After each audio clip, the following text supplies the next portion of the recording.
বাংলাদেশিদের জন্য tourist visa চালু হওয়ার খবর ছড়িয়ে পড়তেই কলকাতার নিউ মার্কেটে শুরু হয়েছে উৎসবের আমেজ।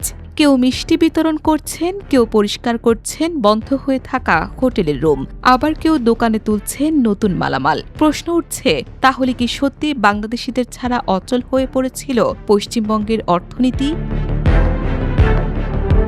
বাংলাদেশে ভারতের নতুন হাই কমিশনার দীনেশ ত্রিবেদীর ঘোষণার পর আবারও বাংলাদেশিদের জন্য ট্যুরিস্ট ভিসা আবেদন প্রক্রিয়া শুরু হয়েছে। খবরটি ছড়িয়ে পড়তেই নিউ মার্কেটের শত শত হোটেল, হাজার হাজার দোকান এবং ব্যবসায়ীদের মধ্যে নতুন আশার সঞ্চার হয়েছে। বন্ধ রুম খোলা হচ্ছে, দোকানে সাজানো হচ্ছে নতুন পণ্য।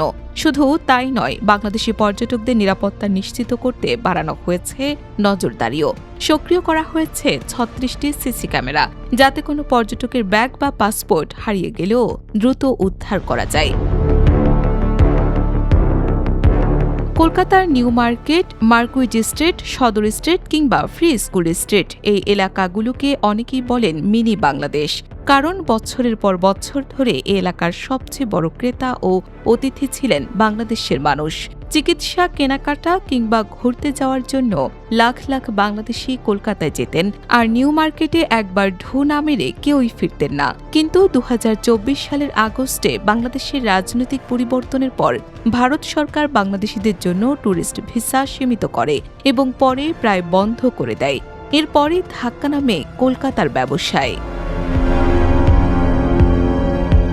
ব্যবসায়ী সংগঠনগুলোর দাবি, নিউ মার্কেট এলাকায় প্রতিদিন যেখানে প্রায় ৫০০ কোটি রুপির ব্যবসা হতো তা কমে মাত্র ৫০ কোটিতে নেমে আসে।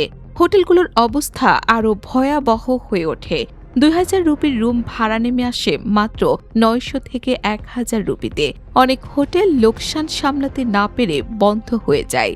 শুধু হোটেল মালিক নয়, ক্ষতিগ্রস্ত হয় জামাকাপড় ব্যবসায়ী, কসমেটিক্স বিক্রেতা, মানি এক্সচেঞ্জ ব্যবসায়ী, মোবাইল সিম বিক্রেতা, এমনকি হাতে টানা রিকশা চালকরাও। অনেকে ব্যাংক ঋণ নেন, কেউ আবার ব্যবসার ধরন বদলাতে বাধ্য হন। অর্থনৈতিক বিশ্লেষণ বলছে, প্রতি বছর প্রায় ২০ লাখ বাংলাদেশি ভারতে ভ্রমণ করেন।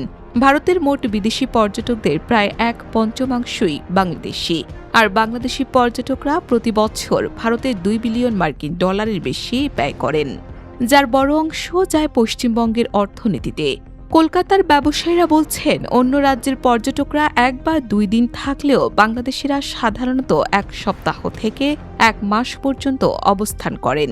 ফলে হোটেল, রেস্তোরাঁ, পরিবহন কিংবা চিকিৎসা খাতে তাদের অবদান অনেক বেশি। এমনকি কলকাতার বড় বড় হাসপাতালের রোগীদের একটি বড় অংশ বাংলাদেশি।